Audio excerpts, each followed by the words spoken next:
Hello વિદ્યાર્થી મિત્રો, આજે આપણે ધોરણ 5 વિકાસ મૂલ્યાંકન અસાઇનમેન્ટ વિષય ગુજરાતીનું પહેલા પ્રશ્નનું સોલ્યુશન લઈશું। એમાં પહેલામાં પ્રશ્ન 1માં આમાં શું કહે છે, નીચેના પ્રશ્નોના જવાબ લખો। એમાં પહેલો છે પાઠ 6। એમાં પહેલા પ્રશ્નમાં શું કહે છે, છોકરો રોજ રાત્રે પોતાની બારીમાંથી શું જોતો? તેનો જવાબ આવશે છોકરો રોજ રાત્રે પોતાની બારીમાંથી ચંદ્રને ઊંચા વાદળોમાં બેસીને લાંબા ઝાડ ઉપર ઠેકીને દૂરના પર્વત તરફ જતા જોતો। બીજો, એક દિવસ છોકરાને ઘરેથી ભાગી ક્યાં જવાનું મન થયું? તો જવાબ આવશે એક દિવસ છોકરાને ઘરેથી ભાગી પર્વત પર જવાનું મન થયું। બીજો, ભૂરે ભૂરે બાદલ એટલે કેવા વાદળા? તેનો જવાબ આવશે ભૂરે ભૂરે બાદલ એટલે કાળાશ પડતા રાખોડી રંગના વાદળા। ચોથો, સપનું કોની જેમ પાણીમાં ઊભું છે? તો કે સપનું બગલાની જેમ પાણીમાં ઊભું છે। પાઠ 7 લઈશું। એમાં પહેલા પ્રશ્નમાં શું કહે છે, છજુ કાકાની પાસે મિલકતમાં શું હતું? તો જવાબ આવશે છજુ કાકાની પાસે મિલકતમાં એક ઝૂંપડી, એક બકરી હતી। બીજો, શેઠે નોકર પાસે છજુ કાકાને શા માટે રાખવા રમાડ્યા? તો કે શેઠે એવું સમજ્યા હતા કે છજુ કાકાએ તેમની બગીચામાં બકરીને જાણી જોઈને ઘુસાડી હતી, તેથી તેમણે નોકર પાસે છજુ કાકાને ચાબખા મરાવ્યા। ત્રીજો, રાજાએ શેઠિયાને શી સજા કરી? તો જવાબ આવશે રાજાએ શેઠિયાને જેલમાં પૂરી દેવાની અને શેઠની મિલકતમાં 25 બકરીઓ અને 500 રૂપિયા છજુ કાકાને આપવાની સજા કરી। ચોથો, પછી હરખના આવેશમાં આવીને છજુ કાકાએ પ્રધાનો વિશે શું કહ્યું? તો જવાબ આવશે હરખમાં આવેશમાં આવીને છજુ કાકાએ પ્રધાનો સામે જોઈ કહ્યું, આ 12 જણા છે કે દાઢીવાળા પણ તેમાં દિમાગવાળો એકે નહીં। હવે પાઠ 8 લઈશું। એમાં પહેલામાં પ્રશ્નમાં શું કહે છે, ડાયનાસોર જોવાના સમય દરમિયાન સૌએ ક્યાં ઊભા રહેવાનું હતું? તો જવાબ આવશે ડાયનાસોર ખાસ તેમના માટે તૈયાર કરેલ સફેદ રંગની પગદંડીના છેડે બનાવેલા ચોરસમાં ઊભા રહેવાનું હતું। બીજો, જુરાસિક પ્રોગ્રામ ઓફિસર કોણ હતું? તો કે જુરાસિક પ્રોગ્રામ ઓફિસર શાંતા પરમાર હતા। ત્રીજો, ચાડિયાએ માલિકને કયું વચન આપ્યું? તો જવાબ આવશે ચાડિયાએ માલિકને પોતે છે ત્યાં સુધી ખેતરમાંથી એક પણ દાણો ઓછો નહીં થાય એવું વચન આપ્યું। ચોથો લઈશું, ચાડિયો પંખીઓને ખેડૂત વિશે શું કહી ચેતવે છે? તો કે ચાડિયો પંખીઓને ખેડૂત આવશે તો ગોફણ મારો એવું કહી ચેતવે છે। હવે પાઠ 9 લઈશું। એમાં પહેલા પ્રશ્નમાં શું કહે છે, ઋષિ વિશ્વામિત્રના આશ્રમમાં રામને શું શીખવા મળ્યું? તો કે ઋષિ વિશ્વામિત્રના આશ્રમમાં રામને વનવાસમાં કેવી રીતે જવું, અયોધ્યાથી પગપાળા તેમના આશ્રમે જતા વનમાં લોકો, પશુ પક્ષીઓ અને ઝાડવા વિશે જાણવાનું અને આશ્રમમાં પોતાનું બધું કામ જાતે કરવાનું શીખવા મળ્યું। બીજો લઈશું કે પિતાએ રામને વનવાસ કેમ મોકલ્યા હતા? તો જવાબ આવશે પિતાએ રામ દશરથે શું કહે છે, રાણી કૈકેયીને આપેલા 2 વરદાન દ્વારા કરવામાં રામને વનવાસ મોકલ્યા હતા। ત્રીજો, રામ લક્ષ્મણ નાના હતા ત્યારે કોની પાસે અસ્ત્ર શસ્ત્ર વિદ્યા શીખ્યા હતા? તો કે રામ લક્ષ્મણ નાના હતા ત્યારે તેમના પિતા શ્રી દશરથ અને તેમના કુલગુરુ વરિષ્ઠ પાસેથી અસ્ત્ર શસ્ત્ર વિદ્યા શીખ્યા હતા। ચોથો લઈશું કે કેવા મનુષ્યને આપણે નાક વગરના કહીએ છીએ? તો જવાબ આવશે શરમ વગરના મનુષ્યને આપણે નાક વગરના કહીએ છીએ। હવે પાઠ 10 લઈશું। એમાં પહેલા પ્રશ્નમાં શું કહે છે, રવિને તેની બકરીઓ સાથે ડુંગર ઉપર જવાની શા માટે મનાઈ કરવામાં આવી હતી? તો કે રાજાએ ડુંગર પર મંદિર બાંધવાનો આદેશ આપ્યો હતો, તેથી રવિને ડુંગર પર જવાની મનાઈ કરવામાં આવી હતી। બીજો, મંદિરમાંથી રડવાનો અવાજ કેમ આવતો હતો? તો કે પોતાના પર કોઈને પણ પશુઓ સાથે જવા ન દેવાના રાજાના આદેશને પાછો લેવડાવવા ડુંગરે કંઈક યુક્તિ કરી હતી, તેના કારણે મંદિરમાંથી રડવાનો અવાજ આવતો હતો। ત્રીજો, ડુંગર કેમ ખડખડાટ હસી પડ્યો? તો કે રવિને ડુંગરની વાર્તા અને ટૂચકા કહ્યા ત્યારે રવિની ચપડ સાંભળી તે ખડખડાટ હસી પડ્યો। ચોથો લઈશું, મંદિરના ઉદ્ઘાટન પ્રસંગે લોકો શું શણગારી રહ્યા હતા?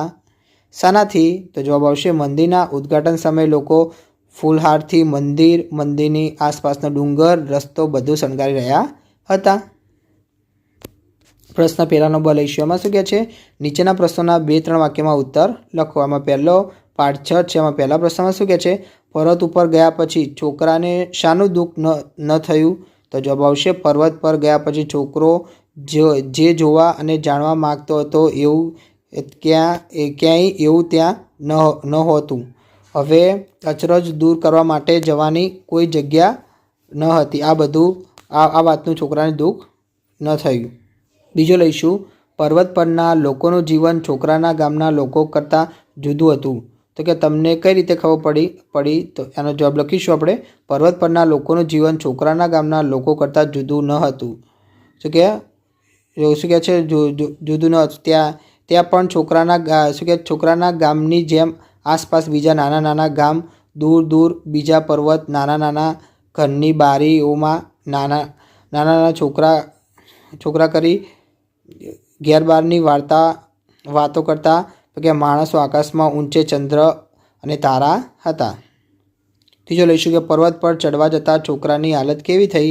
તો કે પર્વત પર ચડવા જતાં છોકરાનો પગ દુખવા માંડ્યો, પણ એ હસતા હસતા દોડતો રહ્યો. એના કપડાં ખરડાવા માંડ્યા, શ્વાસ ભરાઈ આવ્યો અને આંખમાંથી પાણી ઝરવા માંડ્યું. પાઠ 7 લઈશું. આમાં પહેલા પ્રશ્નમાં શું કહે છે? કાકીએ અરજી ખોવાય નહીં એ માટે શો ઉપાય કર્યો? તો કે એનો જવાબ લખીશું કે કાકીએ અરજી ખોવાય નહીં એ માટે પાટિયામાં કાણું પાડી તેમાં લાંબી દોરી પરોવી, દોરી કાકાના ગળામાં નાખી પાટિયું છજુ કાકાના બરડા પર લટકાવ્યું હતું. બીજો લઈશું કે અરજી હાથમાં આવતા છેલ્લા પ્રધાનની શી હાલત થઈ? તો જવાબ આવશે અરજી હાથમાં આવતા તેને જોઈ પ્રધાનની આંખો જ ફાટી ગઈ. પાટિયાને ચારે બાજુ ફેરવીને જોવા છતાં કંઈ લખેલું દેખાયું નહીં. અરજીનું ગળમાથું કંઈ ન સમજાતા તેને જોડે બેઠેલા પ્રધાનને આપી.